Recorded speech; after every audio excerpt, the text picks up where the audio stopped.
Assalamualaikum warahmatullahi wabarakatuh. Perkenalkan, nama saya Nur Istiqomah dari kelas 11 6. Di sini saya ingin menjelaskan fenomena pengembangan wisata bahari di Labuan Bajo atau analisis kritis pariwisata berkelanjutan di Labuan Bajo. Sebelumnya saya menyatakan bahwa tugas ini adalah hasil pemikiran saya tanpa bantuan orang lain. Indonesia dengan posisi geografisnya yang strategis adalah jantung dari keindahan alam dunia.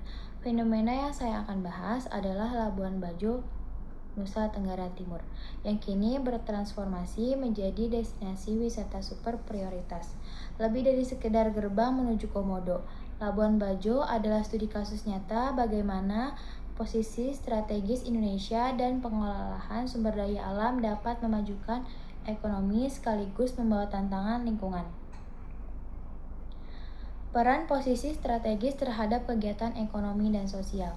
Posisi strategis Labuan Bajo sebagai hub wisata bahari di timur Indonesia sangat vital.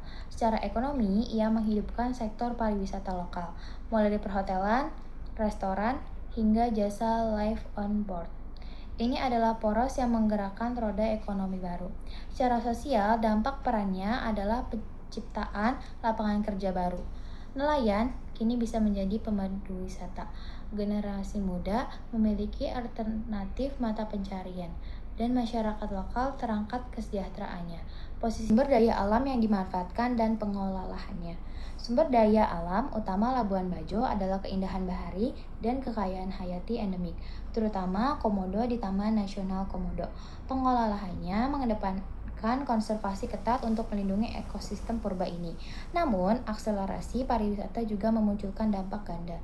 Dampak positifnya, pendapatan daerah dan UMKM meningkat. Namun, kita harus waspada pada dampak negatif. Peningkatan volume sampah, potensi kerusakan terumbu karang, dan tekanan pada daya dukung lingkungan. Inilah tantangan dalam menerapkan konsep pariwisata berkelanjutan dan ekonomi biru. Peran pemerintah dan masyarakat. Keberlanjutan Labuan Bajo sangat bergantung pada kolaborasi.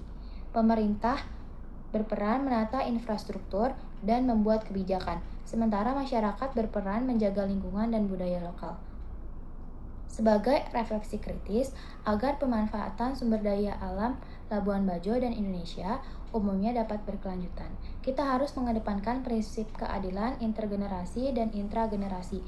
Pemerintah wajib memperkuat penegakan hukum, konservasi, dan memastikan pembangunan tidak melampaui batas ekosistem. Model community based tourist harus diperkuat, memastikan manfaat ekonomi dinikmati secara merata oleh masyarakat lokal. Hanya cara ini, keindahan alam Labuan Bajo tidak hanya dapat diwarisi masa kini, tetapi juga masa depan. Labuan Bajo adalah bukti posisi strategis membawa peluang besar, tapi juga tanggung jawab besar menjaga sumber daya alam tetap lestari. Jadi, setelah melihat semua tantangan dan peluang di Labuan Bajo, menurut saya kunci agar kita bisa menikmati sumber daya alam ini secara berkelanjutan yaitu yang pertama, pemerintah harus lebih keras dalam aturan konservasi, harus diperkuat dan ditegakkan tanpa pandang bulu. Intinya kita tidak boleh serakah. Pembangunan ini harus melalui penghormatan dan tidak boleh melampaui batas kemampuan alam itu sendiri. Yang kedua, kita harus menjadikan masyarakat lokal sebagai aktor utama, bukan hanya pekerja. Dengan menerapkan pariwisata berbasis komunitas, kita memastikan bahwa manfaat ekonomi itu adil, dan masyarakat sendiri yang akan menjadi garda terdepan dalam menjaga keindahan dan sumber daya alam mereka. Sekian, terima kasih. Wassalamualaikum warahmatullahi wabarakatuh.